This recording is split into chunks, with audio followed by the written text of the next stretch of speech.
We've got a couple of game time decisions on Thursday Night Football tonight. Oh, by the way, we're giving away $250. I'm Joe Dolan, and this is the 50th episode of the Fantasy Points Daily Lineup.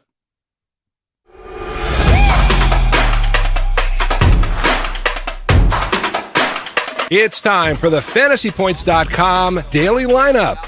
Staying on top of the latest news and updates around the NFL. Rise and shine, folks. We're taking the field. Here's your host, FantasyPoints.com's Joe Dolan.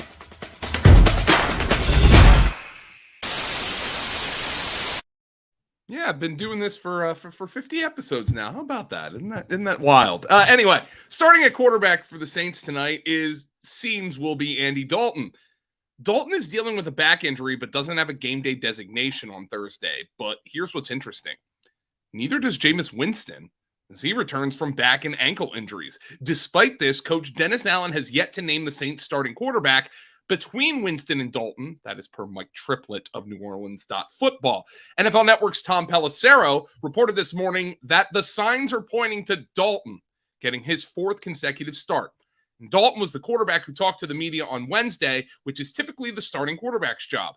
Allen told reporters that he will wait until Thursday to decide on his starter, which is obviously laughable because he already knows. The Saints may just be giving Jameis a little extra time with their receiving core decimated and their mini bye coming up. Their real bye is not till week 14.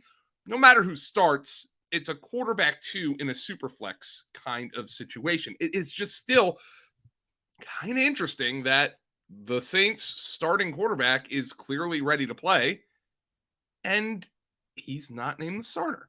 Just something I do want to monitor going forward. Starting at running back for the Cardinals tonight, well, we don't know either. James Conner didn't practice Wednesday with his rib injury, but is listed as questionable for Thursday's game against the Saints per Darren Urban of the Cardinals official website. Conner hasn't practiced all week, so he seems to be on the wrong side of questionable.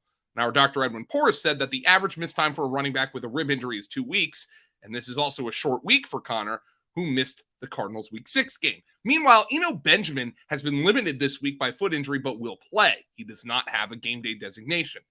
Benjamin started in place of Conner in Week 6, but only had 65 total yards on 18 touches, which is 2.5 yards per carry. But really, beggars can't be choosers with this brutal slate of buys. In Week 7, Benjamin is a running back too, with Conner up in the air and Darrell Williams out. What are you doing over there? Look at this. Check this out. Look at her. She's patrolling. Look at her. She's they're sight hounds, you know. In our running back 2 spot, we've got to talk about Melvin Gordon again. Now, Coach Nathaniel Hackett said Gordon will start Sunday's game against the Jets. This is per Eric Dalala of the Broncos official site. Gordon was clearly upset about his benching in the Broncos' Week 6 loss to the Chargers. Per an interview with NFL Network's Bridget Condon, Gordon said, "It was a close game. I felt like I could have helped make a difference, but apparently not." Now, as longtime followers of me or the site know, a running back starting the game doesn't mean anything. Gordon could get the first 3 carries, similarly to how he did in Week 6, and never touch the ball again. But this does at least suggest his scheduled discussion after the disappointment with Nathaniel Hackett went well. Now, of course, Hackett is clueless. The Gordon benching is just one of the most staggering coaching decisions I can remember, given that even while he was fumbling in every game, Hackett was force-feeding him touches instead of Javonte Williams. And now that Javonte, the poor guy, is gone for the year, he's benching Gordon for Latavius Murray. I just don't get it. Now, you wonder how much leash Hackett actually has in Denver, with the Broncos being the biggest dumpster fire in the sport. We just saw the UK Prime Minister resign after 6 weeks in office. I'm just telling you, Nathaniel Hackett, there's precedent here, man. In our first wide receiver spot, we have the Dolphins' Jalen Waddle. Waddle was limited at practice Wednesday with a shoulder injury. This is per David Furones of the South Florida Sun-Sentinel. Here's what our Dr. Edwin Porras had to say about Waddle's injury when analyzing it on video. Waddle suffered a nearly identical injury on Sunday as T. Higgins did in Week 2 of 2021. The result will likely be similar, and Waddle will miss between 1 to 3 games if not deemed severe. This could, in theory, lead to surgery at the end of the season, as it did for T. Higgins. Waddle's moderately volatile the rest of 2022 and at high risk to sit in Week 7 and 8. But given that he was limited in practice and the comments of Coach Mike McDaniel, there still seems to be some optimism that Waddle can play in Week 7 against Pittsburgh. But it's a Sunday night game, which further complicates fantasy decisions. We'll learn more later in the week, but Waddle seems 50-50 at best to play. Speaking of T. Higgins, he's in our other wide receiver spot today. Higgins was a limited participant in practice on Wednesday as he battles through his ankle injury per Jane Morrison of The Athletic. This is a positive development, though. Per Kelsey Conway of the Cincinnati Enquirer on Twitter, quote, T. Higgins is practicing for the first time on a Wednesday in a few weeks. This is a good sign. Means his ankle is feeling much better. Following the Saints game, T told me, meaning Conway, his ankle was about 85%. Now, obviously, 85% is not 100%, but Higgins was healthy enough to get 10 targets in Week 6, so he's a must-start in a matchup against the Falcons team with some banged-up cornerbacks in Week 7. Now, in our flex spot, we have you guys, our 50th episode winners. Now, by the way, this is live. I do not know who the winners are. We're going to spin a wheel. This is just a simple thank you to people who have subscribed to the channel, retweeted us, follow us on social media, subscribe to the website, whatever. Look at this. This is a picker wheel, and it's going to spin. 5 of y'all are going to get $50. And Ben, put in the chat how they're going to reach out, by the way, to claim their prize. But okay, Jaybird58, you are first. Congratulations, you win $50. All right. Oh, this is riveting.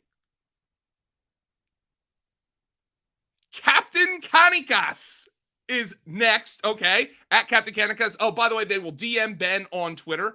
Okay. So we've given away $100 so far. All righty. Let's see here. BR Neely 24. Congratulations. $50. 2 more. My dogs are just sitting now. They're calm. XT Jester, congratulations. We have 1 more winner. 1 more.